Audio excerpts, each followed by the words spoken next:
మహబూబాబాద్ జిల్లా తొర్రూరులో మున్సిపల్ ఎన్నికల పోలింగ్ కేంద్రాన్ని మున్సిపల్ కమిషనర్ పరిశీలించారు. 5 చోట్ల మున్సిపల్ ఎన్నికలు జరగనున్నాయని తెలిపారు. ప్రజలందరూ తమ అమూల్యమైన ఓటు హక్కును సద్వినియోగం చేసుకోవాలని అన్నారు.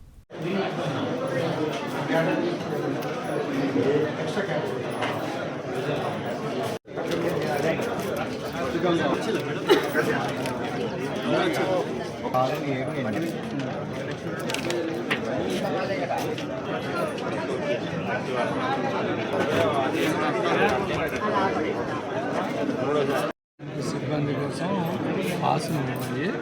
ఓకేనా, ఇవి సరిపోయి ఉన్నాయి. ఓకేనా మేడం.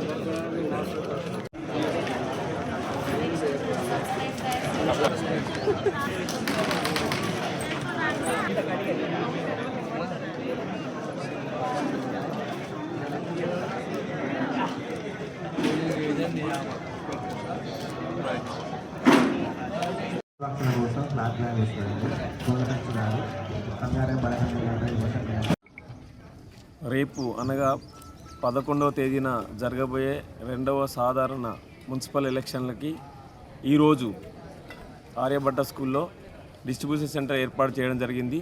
దీనికి గాను అందరూ కూడా పిఓలు, ఓపీఓలు, ఏపీఓలు అందరూ కూడా అటెండ్ కావడం జరిగింది.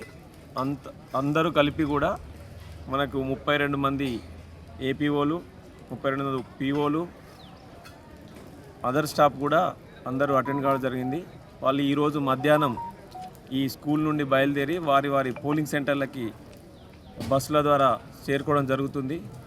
తొర్రూరు పట్టణంలో మొత్తం 16 వార్డులకు గాను 32 పోలింగ్ స్టేషన్లు ఏర్పాటు చేయడం జరిగింది. అనగా ఒక్కొక్క వార్డుకి 2 పోలింగ్ స్టేషన్ చొప్పున ఏర్పాటు చేయడం జరిగింది. ఇవి మొత్తం పట్టణంలో 5 లొకేషన్లలో ఏర్పాటు చేయడం జరిగింది.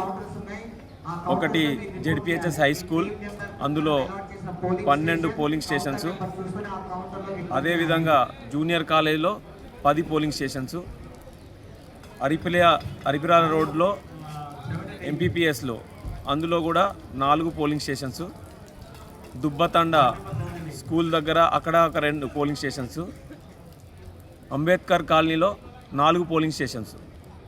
మొత్తం టౌన్ మొత్తంలో 32 పోలింగ్ స్టేషన్లు ఏర్పాటు జరిగింది. దానికి గాను స్టాఫ్ను కూడా ఈరోజు అన్ని ఏర్పాట్లు చేసి వాళ్ళు బ్యాలెట్ బాక్స్లతో సహా వెళ్ళడం జరుగుతుంది. ఈరోజు మధ్యాహ్నం 2 కల్లా వాళ్ళు వాళ్ళ పోలింగ్ స్టేషన్లో చేరుకోవడం జరుగుతుంది. పట్టణ ప్రజలందరూ కూడా రేపు మార్నింగ్ పొద్దున 7 గంటలకు జరగబోయే ఎలక్షన్స్లో అందరూ వాళ్ళ ఓటు హక్కును వినియోగించుకొని అందరూ కూడా విజయవంతంగా మున్సిపల్ ఎన్నికలు పూర్తి చేయాలని కోరుకోవడం జరుగుతుంది.